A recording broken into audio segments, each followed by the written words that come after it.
Hello, team players. So, I've covered cleric spells, I've covered cleric feats. Now it's time for me to cover some tips for playing clerics in Pathfinder 2e.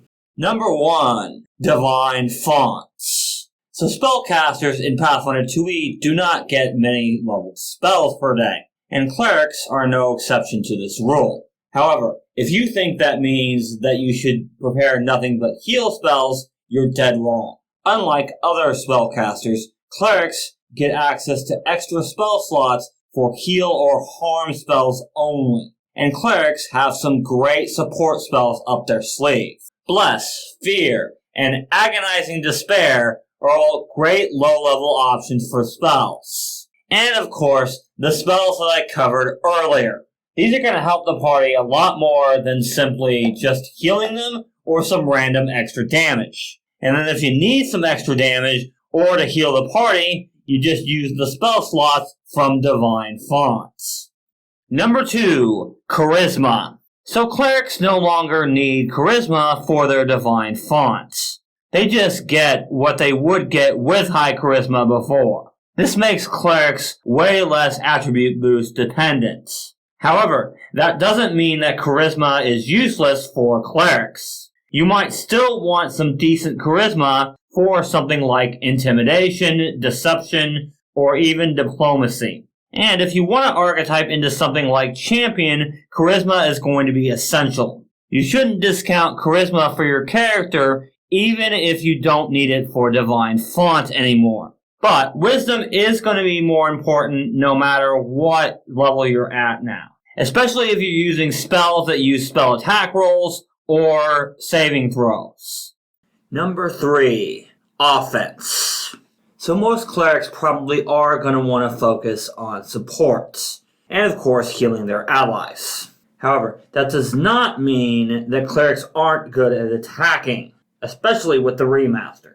Clerics have plenty of spells that deal damage, from Harm to Chilling Darkness to Shadow Blast. And thanks to the remaster, War Priest clerics can be really good in melee, since they now get higher proficiency in all martial weapons rather than just their deity's favorite weapon. But don't forget, attacking is about more than just doing damage. Fear and Blindness are examples of attack spells that don't deal damage. And some spells allow you to not deal damage yourself, but give enemies something else to worry about, besides you or your party. Cloistered clerics are going to be better with those spells I mentioned earlier, but war priests are going to want to be in melee combat a lot more, especially if their deity's favorite weapon is a melee weapon. Number 4, Defense. Defense is very important for a cleric, especially since the cleric is probably either the party's healer or the party's debuffer. Cloistered clerics still can't wear armor. That means they're going to have to rely on cover for their defense. Hiding behind the big beefy barbarian or fighter is a huge boon. But you might also take cover behind environmental things such as walls. A +1 to AC from lesser cover can make all the difference in the world. A +4 to AC from greater cover is significant. However, it's generally hard to get greater cover from a creature without them having greater cover against you. So you're more than likely better off going for lesser or standard cover.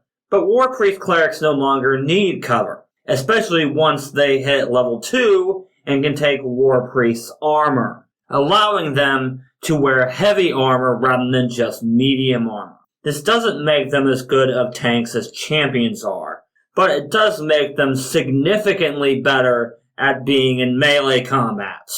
You can also take feats like Channeling Block, allowing you to spend a heal or harm spell to basically take no damage from an attack. The combination of offense and defense from War Priest clerics, plus the fact that charisma is no longer needed, means offensive clerics can definitely be a thing. Number 5, Preparation. Every class in Pathfinder 2e can prepare for encounters in some fashion. Wizards, of course, are well known for this. However, Clerics are arguably better at this, because they have access to the entire divine spell lists, whereas wizards can only cast spells from their book. Granted, the divine spell list isn't as versatile as the primal list that druids get, but it comes pretty close. Both lists have heal spells, attack spells, and buff and debuff spells. But clerics are more focused on vitality and void damage rather than different types of damage like the primal list has. And difficult terrain is not something clerics can do very much of. But if the party knows what's going to be happening next day, the divine list is a great one to have, especially now that the remove conditions spells have been significantly condensed. If you guys enjoyed this video, don't forget to leave a like. It really helps me out. After this video, I'm going to be taking a break for the holidays. But when the new year rolls around, I've got quite a few things planned. So be sure to stay tuned to this channel for that.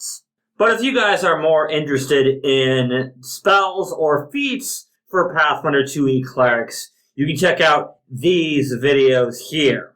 Thank you guys so much for watching, and until next time, teamwork is vital. It helps us solve problems.